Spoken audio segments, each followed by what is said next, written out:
Hi, I'm Tom Sommers with Edina Realty, and welcome to my ongoing series of professionals that can help you when you're purchasing a home. Today, I'd like to introduce to you Bryce Scarns, who works for the Farmers Insurance Agency and who happens to be my personal insurance agent. Hi, Bryce. How are you today? Good morning, Tom. I'm great. How are you? I'm good. Thank you so much for Good. joining me today. For those of you just tuning in for the very first time or finding us online, the purpose of doing these videos is I want to bring different professionals to you that can talk about their specific area of expertise when it comes to buying a home so that you can better, as a buyer, better understand, why you need these people to help you. So today we're going to focus on insurance, obviously.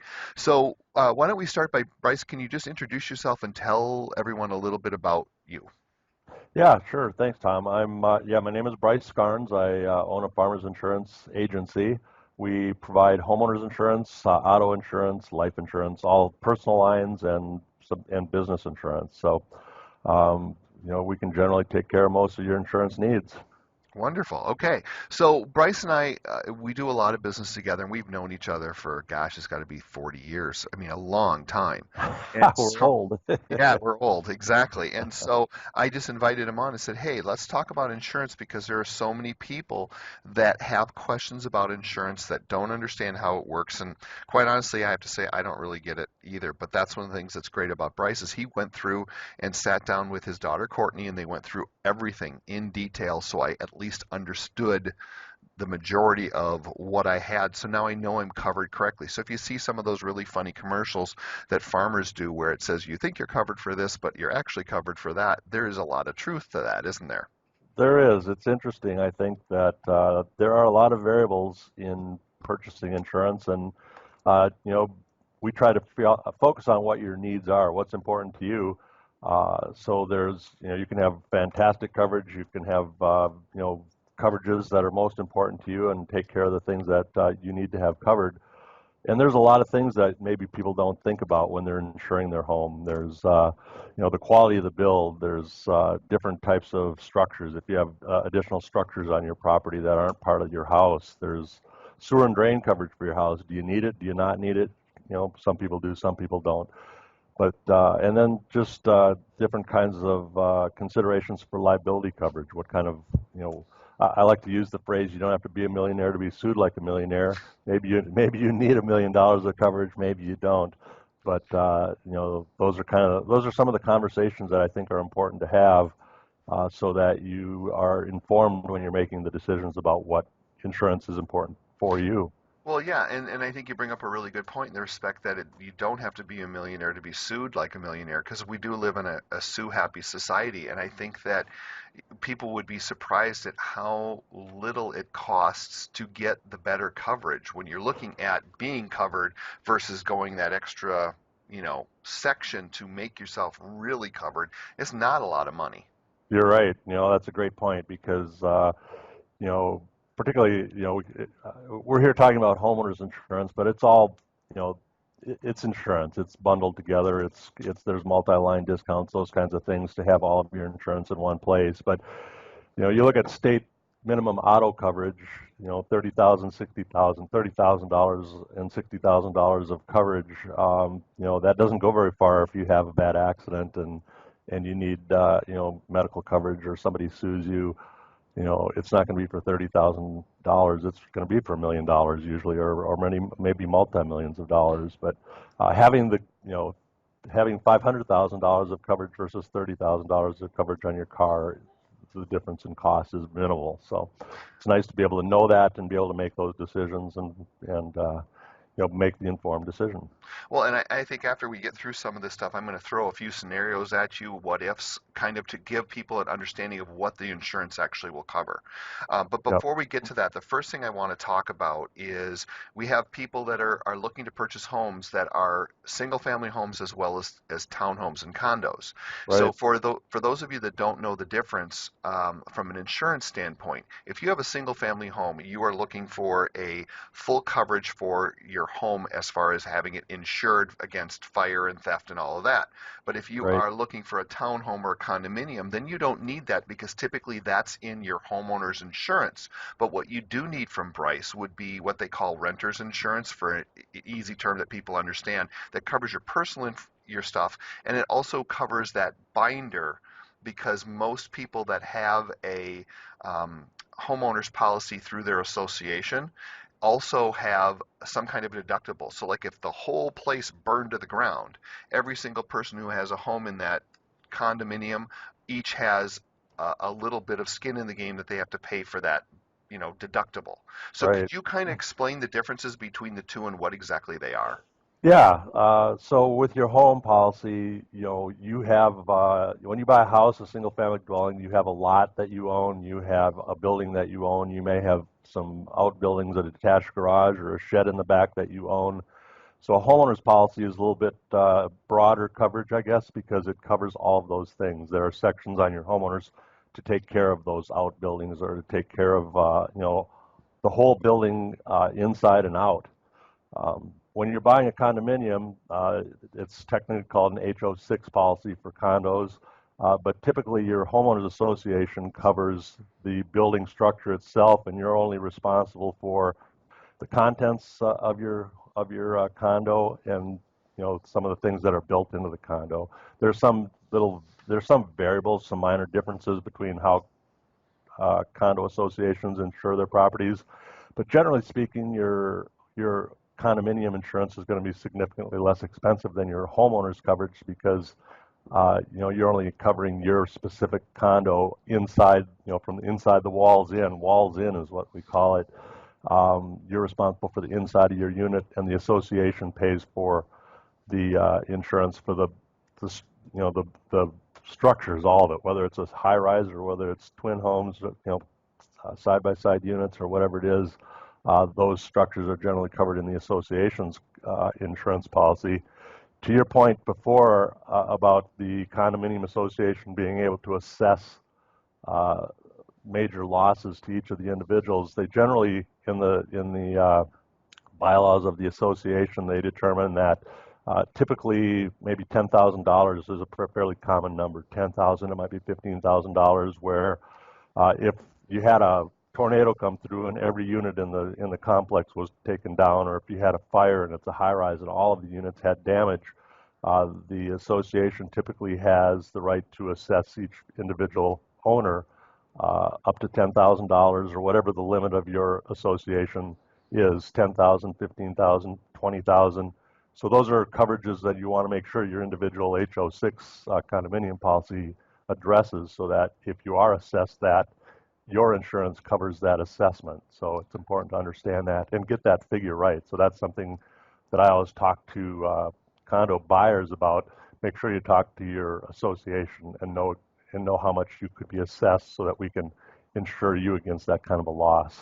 And that's the kind of thing that Bryce will help you with as a homeowner. And that's why it's good to have someone that you can physically sit down with face to face to ask questions so that you can get those answers rather than just talking to a 1-800 number of someone who's out of state. I believe in local, I guess. Yeah, and you mentioned that my daughter Courtney works with me. We're a family-run business here. We've got Courtney and Sylvia and I that run this we're the team. I consider us a team. Sylvia speaks Spanish, so that's kind of something that's nice that we do have a significant Hispanic clientele that so we can help people if they don't speak English. I think that's a nice plus here. But yeah, we're local, and I'll tell you what. Yeah, I think what I would say is that there are a lot of different specialists and a lot of people. I look to you, Tom. You helped Courtney buy her house, and I know Hmm. that we looked to you as the expert because we don't have all the answers when it comes to buying a house. Your expertise is in buying and selling houses. Mine is in insurance, and I think that ultimately you need to find somebody that you trust that can take care of you, an expert in whatever field it is. We trust you for buying a house. I know that you have your insurance with me, so Yep. obviously we developed a trusting relationship. I think it's important that you get to know your agent, have a level of trust in them, meet with them face to face. One of the things that I think is very important that I try to do with all of my clients are meet with them face to face, not just do business over the phone. You can learn so much more when we do things face to face. We do what we call our farmers friendly reviews to make sure that you've got the coverage that you need, those kinds of things. And I just think it's important that you know your agent rather than calling a 1-800 number and talking to whomever that you may never, they probably don't even live in the Midwest. Well, yeah, and the thing is that they're not necessarily going to be any better price wise. That's the assumption that they build. And Right. and the thing I want to point out to buyers as well is that meeting face to face is invaluable because what insurance is for is to make you whole again, not better, but back to where you were before Yep. anything happened. But Yep. you also need an agent who's going to go to bat for you. So if there is a problem, Bryce will actually answer his phone and he will meet with you and he will help you. And that's invaluable. It really truly Mhm. is because if something, God forbid, does happen, whether it be a fire or flood or whatever it might be, you need that because if Right. you don't, then all of a sudden that cheap insurance isn't necessarily such a great deal anymore when you have no coverage or that agent never explained about the HOA part of it regarding that deductible. So these are the types of things. It's like the devil's in the details. You know, It is. so another thing is I know I get a lot of clients asking me about bundling. Like, do you get a discount if you also have your car insurance with as well? I'd love for you to speak a little bit about that, and then also any other factors that play into how you or the company views a customer when you're working out rates. Do you look at credit scores? What are the variables? Yeah, there are, it's gotten more complicated that way. It's kind of interesting that you ask that. Certainly bundling or multi-line discounts are a great way to save money. If we have multiple auto discounts, we have car and home discounts. If you have life insurance with us, it's another discount. If you have your specialty stuff insured with us, there are additional discounts. Specialty being boats or motorcycles or snowmobiles, those kinds of things. So if we package all those together, the discounts can add up, and they are significant. In the old days, it used to be that we could tell you if you do this, add this policy, you'll get this percentage of discount. It's gotten a little bit more complicated with all of the technology that we have today because there's so much available information online with regard to credit. You brought credit up. Credit is definitely a factor in determining what your rates are. People who have better credit pay their bills on time. It's less is there it's less, it'll cost less for insurance because you're consistently taking care of things and paying things on time. um, there's also insurance exchanges. There's like a credit bureau for insurance companies where if there's, they look at claims history and some of those kinds of things. And if you have a tendency to file a lot of claims, it may cost more. Because of that, your insurance might be a little bit more expensive. Certainly, deductibles play into that too. If you have a really small deductible, your insurance is going to be more expensive than if you have a larger deductible. Generally, people with larger deductibles don't make as many small claims. Right. They're only worried about the big ones, and so if that's the way you prefer to do things, you'll save a lot of money by using higher deductibles. Yeah, So, so like if you're a safe driver and you don't have a lot of tickets or you've never gotten a lot of tickets or accidents, and then maybe what you want to do to save some money is you go with a higher deductible on your car because you know that if an accident does occur, you're covered, but it's not going to be necessarily your fault. Same kind yeah, of thing with the homeowners insurance. I think some people misunderstand and they make claims on every little thing, and so you have to balance. Okay, is this worth making a claim if it's $500 to fix? When my right. deductible is 1,000, just call the repair guy and do it, you know? Yeah, that's exactly right. And one of the things that I always try to make sure that people understand is exactly what you were saying. I'd prefer that you give our office a call. If you have a claim and if you have a claim and it's an emergency and your house is burning, don't call me first, but call 911. Yeah. But if it's not that kind of emergency, I suggest that you do call the office and discuss it with us because it may not make sense to file a claim if, depending on your deductible Yeah. and the size of the claim. Um, Calling us first, we can discuss it with you and recommend a strategy, that could save you money in the long run. If you call a 1-800 number or if you call our 1-800 number, it's going to be a claim. If you discuss a claim, it's going to go into your records as a claim, whether there's anything paid out or not. So we recommend that you talk to us about it so that we can make sure that you don't have file a claim and it ends up paying out, you might have made $100 after your deductible. It's $100 difference, and it really probably wouldn't make sense a lot of times to file that claim because it's going to affect your rates long term. So those are the kinds of things that I think it's nice if you have somebody that you know, somebody that you trust, and somebody that you can call and discuss that with, rather than calling the 800 number and just carte blanche file a claim. Okay. Well, and I'm going to go out on a little bit of a limb here because I'm not sure if I got this right or not, but I want to Sure. cover something also that's really important from a buyer standpoint. When you're purchasing a home, there's always a disclosure statement with that house. And so you're looking for different things, age of roof, flooding, all that type of stuff, and you have to factor that in when you have your home inspection. Right. One of the things that Bryce can do as an insurance agent to also help protect you is there, and correct me if I'm wrong here, there is a website or something you can go to, I believe it's called like the Chubb report. Sure. Okay. Can you explain a little bit about what that is? Because this protects the buyers. Because essentially, what I'm getting at here is that we want to make sure that if there were any insurance claims paid out on the home that you're purchasing, that if they got 10 grand for a new roof, they actually took the 10 grand and put the new roof on versus going to Aruba. Sure. Yeah, no, as I mentioned, there's a lot of information that's available nowadays because of computers and databases that are out there. When you call us and tell us the address of the house you're buying, we put all that stuff into our system.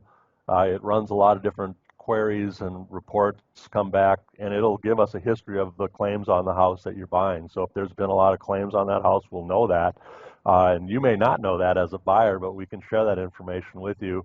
And it'll affect your rate. If the roof was built poorly and you've had if there's been a lot of water claims or damages because of ice or snow or some of those kinds of things, we can kind of have we'll get that information.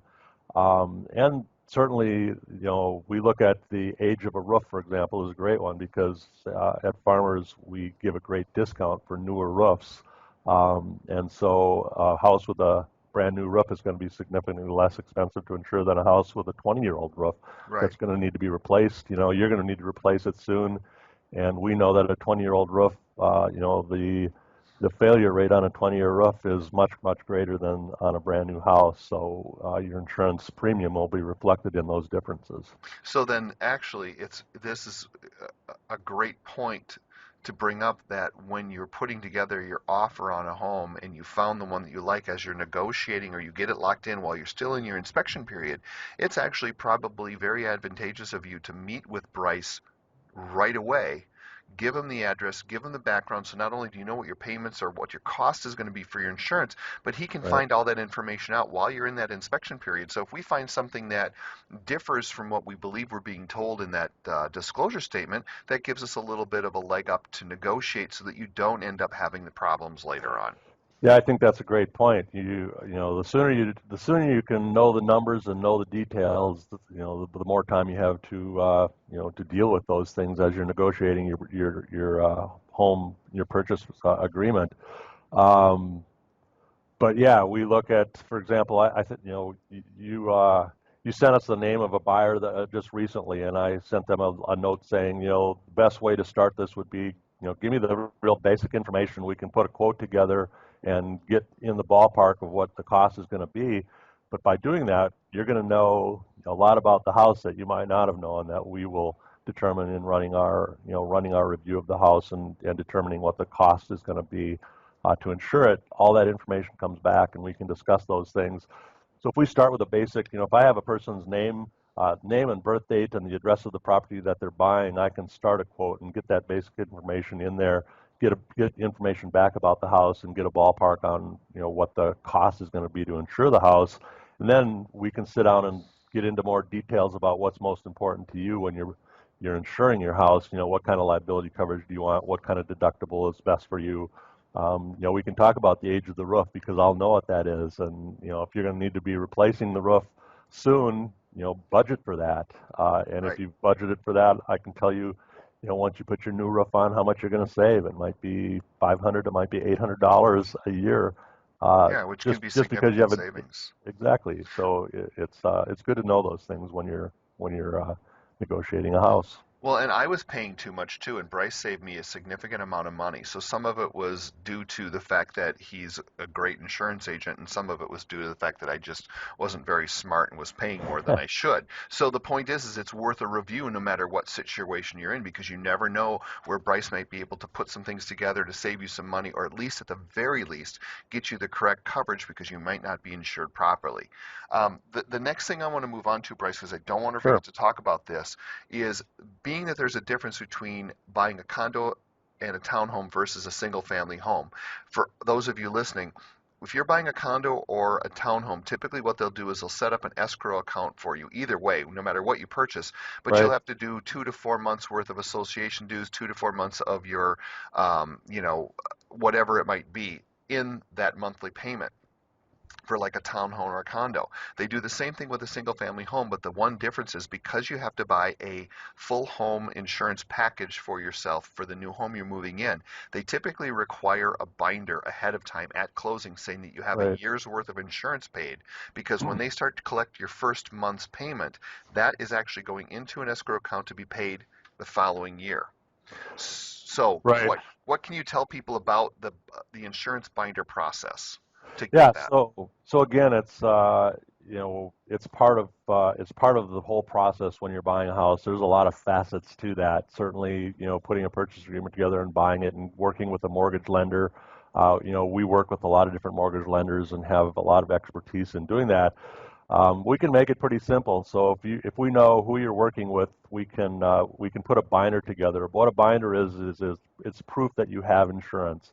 And insurance is one of the things that's paid at the beginning. So when you start, generally, you can pay your premium directly to us, or we can work with the lender that's the mortgage banker that you're working with, and we can have it paid at closing if that's the way that you want to do it. But we need to send them proof that you have insurance.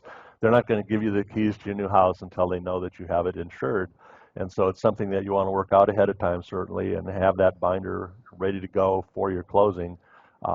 It's best if you don't leave it to the day of closing.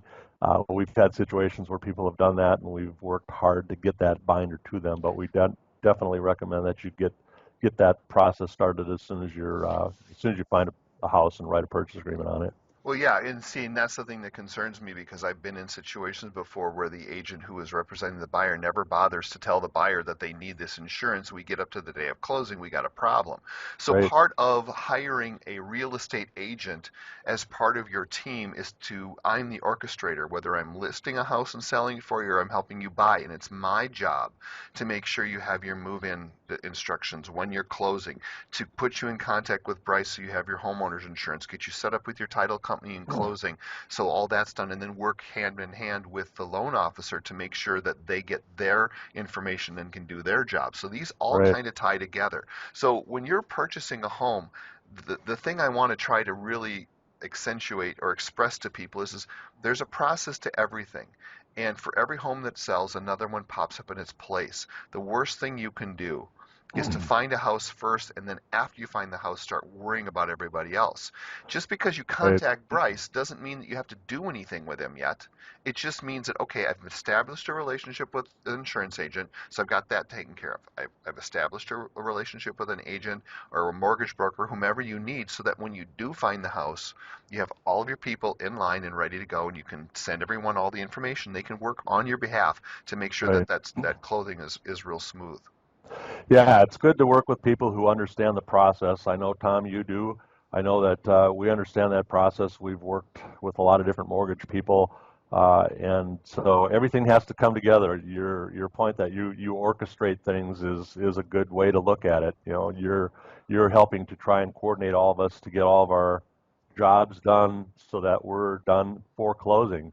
You don't leave things to the last minute. You want to make sure that everything's covered so that when you get into the closing, things happen the way they're supposed to and it goes smoothly. Nobody likes a bad closing or a closing where there's something missing and it doesn't close. Some of those kinds of things. Yeah, and there's no surprises then either, because if you're closing, 45 days from now and you talk to Bryce in the first 5 days of the contract, not only do you get all of the information you need as far as your options for coverage and what it's going to cost.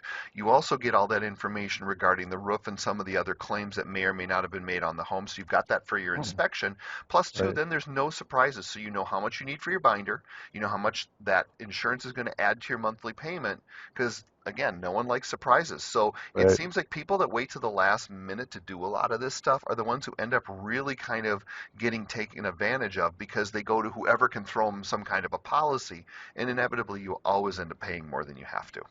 Yeah, it's good to yeah, it's just good to plan ahead, and buying a home is oftentimes the biggest purchase you'll ever make in your life. So Hmm. work with people that know what they're doing, people that you can trust, people that you're comfortable with, and you know if they tell you to get something done, they're doing that for a reason. Take that seriously.